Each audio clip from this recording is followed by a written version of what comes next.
Assalamu alaikum wa rahmatullahi wa barakatuhu. Brothers and sisters, today I want to talk to you about the concept of something called al-ayn, which means the evil eye. I get these questions all the time. And before I talk about it, I just want you to know not to get paranoid about what I'm about to say.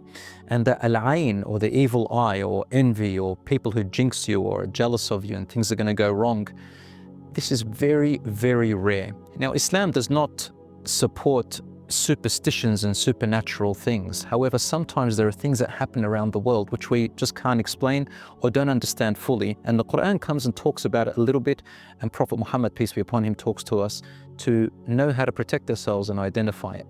So al-ayn literally means the eye. And the Prophet, peace be upon him, did say, which is narrated or collected by Sahih al-Bukhari, he said, al-aynu haqq, the evil eye is real.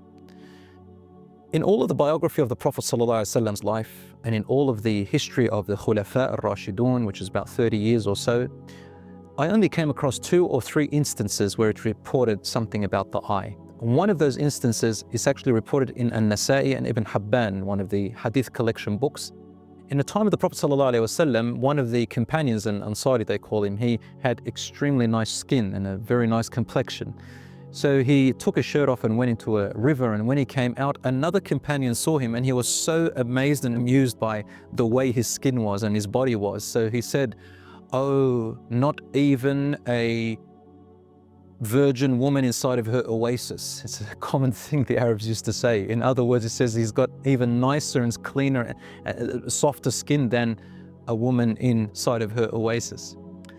Immediately the man fell to the floor and he became sick and couldn't move with extreme fever and I don't know what.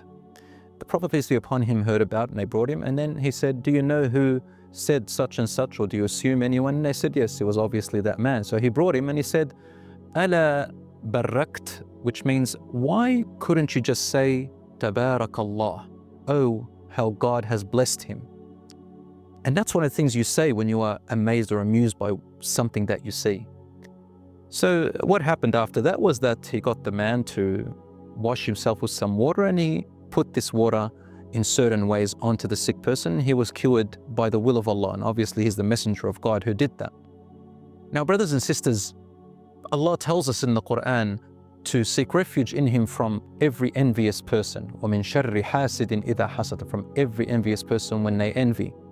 And one lesson we learn from that is Islam teaches us not to parade our belongings and our beauties and whatever we have and show them off to the world, which is a very common thing now done on social media. People, they parade everything about themselves in the meaning of getting attention or followers or likes. Maybe some people are quite sincere, they want to share their stuff with their family and friends, but you've got to be careful. There is something called the evil eye and envy. Even if people don't jinx you in a certain supernatural way, people do have something against other people and they get very jealous that they have it in for them, and they gossip about them or they try to destroy what they have. So envy is when you're amused by something and you wish that you could have it. What is the way out? Well, for you, when you go out of your house or you go home or anywhere, or whenever you feel that people around you may jinx you or be envious, if you like, just recite ayat قُلْ أَعُوذُ بِرَبِّ الْفَلَقِ, and say to yourself what the Prophet Muhammad, peace be upon him, used to say to his grandsons Al-Hassan wal-Hussein. He used to say to them, أُعِيذُكُمَا بِكَلِمَاتِ اللَّهِ التَّامَّةِ مِنْ كُلِّ شَيْطَانٍ وَهَامٍ وَمِنْ كُلِّ عَيْنٍ لَامَّةٍ. I seek refuge in Allah and in His protection upon you from every shaitan, from every evil, and from every foreign object or bad object that comes by, and I seek refuge in Allah from every evil eye against you. So this is what you say. And if you're amused by what you see, say Tabarakallah, oh, the way God has blessed it. And if you are amused by something you have, sometimes people look at themselves in the mirror and they get amused by themselves and give themselves the evil eye. I've heard this before. Say MashaAllahu can. Or you can say MashaAllah, or you can say MashaAllah La quwwata illa billah. And this, we get it from Surah Al-Kahf, the story about the 2 men with one of them had a garden and he was so amused by what he had built and what he had planted, and he said, "Oh, this is the best," and he was so boastful and was ungrateful. And then the righteous man says to him, "At least say MashaAllah, La quwwata illa billah, oh, what God wills, and there is no power except in Allah." He refused to say it out of arrogance, and Allah subhanahu wa ta'ala wanted to teach him a lesson from this. The next day, a storm came and took it all away. So brothers and sisters, we learn these lessons to show us that In Islam, it's not good character to show off our stuff and to parade it. There are other people who are not fortunate like us. Some people, they may look at other people and think, well, I wish I had what they have. And with Muslims, we have compassion towards each other, even with that sense. At the same time, you don't want people to envy you. So brothers and sisters, be humble. And as the Prophet ﷺ said, "Man tawada'a lillahi rafa'ah." Whoever humbles themselves for the sake of Allah, Allah will lift them. And wealth at the end of the day is about your happiness, your righteousness.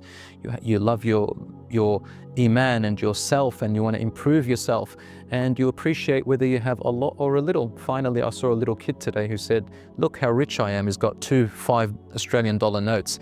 And I said, you know what? A wealthy person is not the person who's got a lot.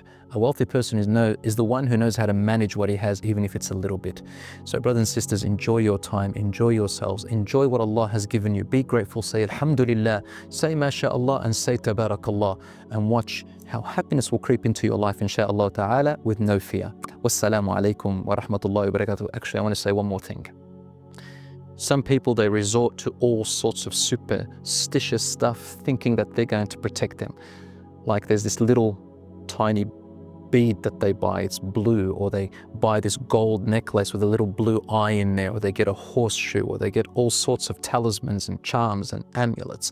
Brothers and sisters, all of these are what we call shirk. Shirk means making partners with Allah. They have no power. Stones have no power. There is nothing to them, and we should avoid them altogether. Oh, some people may ask, but what if I wear those amulets and that blue eye just for good looks? Well, yeah. If it's for good looks, it's not making partners with Allah subhanahu wa ta'ala, because you're not believing that that stone has any powers that God has. You just want to wear it because it looks nice. But still, prefer not to wear it, because we're kind of promoting that belief, because so many people still believe in it, and it causes anxiety, mental illnesses, paranoia, trauma, fear. A Muslim doesn't need all these mental problems. Assalamu alaikum.